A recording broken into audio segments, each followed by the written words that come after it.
Hi everyone, it's Melissa from Porch Swing Creations. Today I want to share with you this faux stamped leather technique. It really looks like leather up close and personal, and it's a really easy technique to do. So today I chose to use the 4 feathers for the stamping, but I've also done one using a Walk in the Wild with the moose and the Lovely as a Tree stamp set. I'll have more information on a blog post on this one, but today we're going to focus on the 4 feathers and how you do the general technique. So for this technique you just need a couple simple tools. You're going to use crumb cake cardstock as your base. You're going to need chocolate chip ink, pumpkin pie ink, crushed curry ink, and soft suede ink. You're also going to need a foam mat and a stylus tool, and that's about it. So for this card I started off, as I said, with crumb cake cardstock, and I cut the card into the shape of the window framelets. This is the second largest framelit that's in the collection. From there, all you're going to do, I've done a few steps ahead of time. I've done a piercing tool technique, just run around the edge, and it kind of adds to the look of the leather when it's all said and done. I've also punched a small hole at the top here just so that I can add my embellishments later on after we've completed the rest of the card. So I chose one of the feathers. You can choose any of the ones that are in the stamp set that you like, or any image that has more solid detail in it. You don't want an open image. It won't quite look right. It won't add to the stamped effect that we're going for. So we're just going to load that up with the chocolate chip ink and just randomly stamp however you like onto your crumb cake cardstock.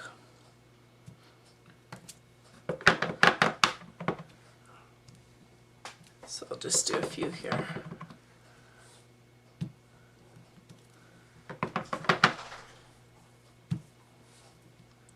Okay, so after you've stamped, you're now going to need a foam mat and you're going to need your stylus tool. And I like to use the smaller end of my stylus tool to do this part, but it depends on how big your image is. You might be able to use the larger tip. And all you're going to do is trace around the outline of the image with your stylus tool. You don't have to be absolutely precise, just do a general outline.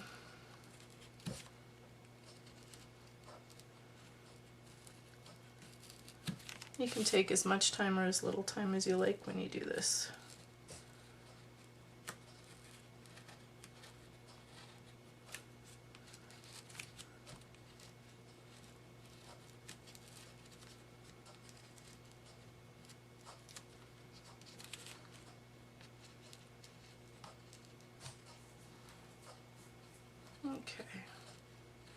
Okay, so once you have everything outlined, it looks like that.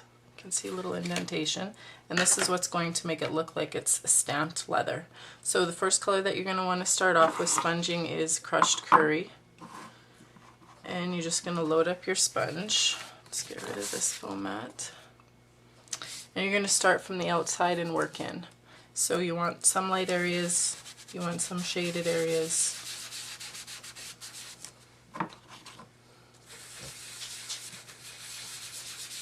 Just kind of work in a circular motion and really spread that ink out.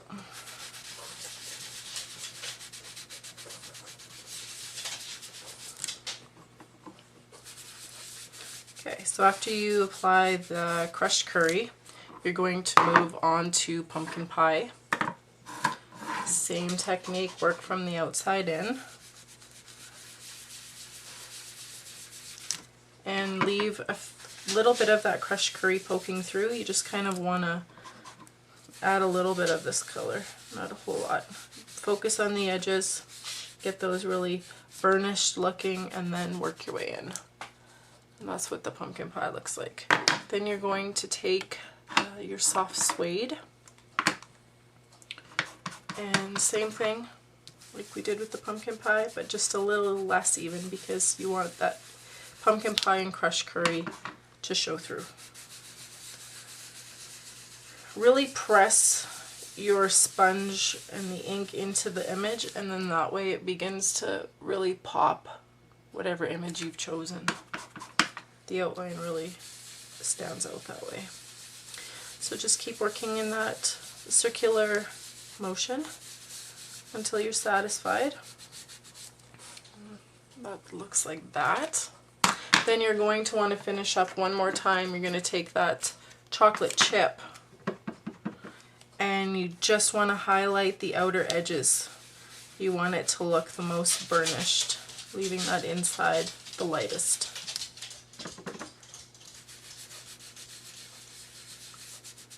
You can see those images are really starting to pop as the more ink you're adding.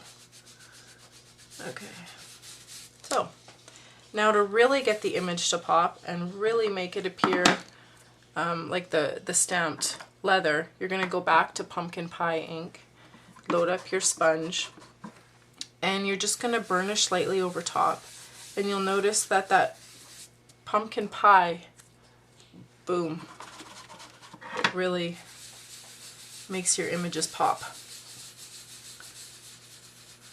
And you'll just do that in certain areas. It doesn't have to be done over the entire piece, just here and there. And that's basically all there is to it. Your basic technique is finished. You see how simple and quick that was to create. So to embellish this card, I have cut out, using the framelits that match the 4 feather stamp set, I've done one of the smaller feathers out of the silver glimmer paper and one of the larger feathers out of the champagne.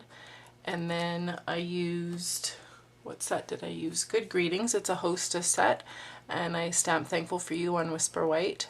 And I've punched a hole at the top, threaded everything together with some linen thread, and I'll just go ahead and pop that into the hole that I've already made at the top of the card. Just wind that through, kind of get it where I want it, and just tie a knot at the top and cut off any excess with a piece of, or a pair of paper snips. And then if you'd like just to kind of hold your images in place a little bit better, your cutouts in place, you can use a glue dot to just, see if I can find mine here. It's just kind of helpful to hold your card together so that it kind of reads a little bit better when you're giving it for a gift.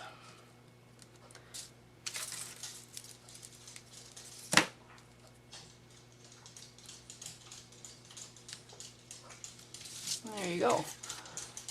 Completed card, ready for gift giving. I should also mention that because this is a shaped card and it's rounded on the bottom, I flipped it over and I just folded up a small tab, and by doing that, when you stand the card, it will stand perfectly flat. Well, that's all there is to it. I hope that you've enjoyed this. If you have, please leave me a comment below, or you can check out my blog. I'll have all the instructions along with all the materials that you need to create this card. Have a wonderful day. Thanks so much for watching. Bye-bye.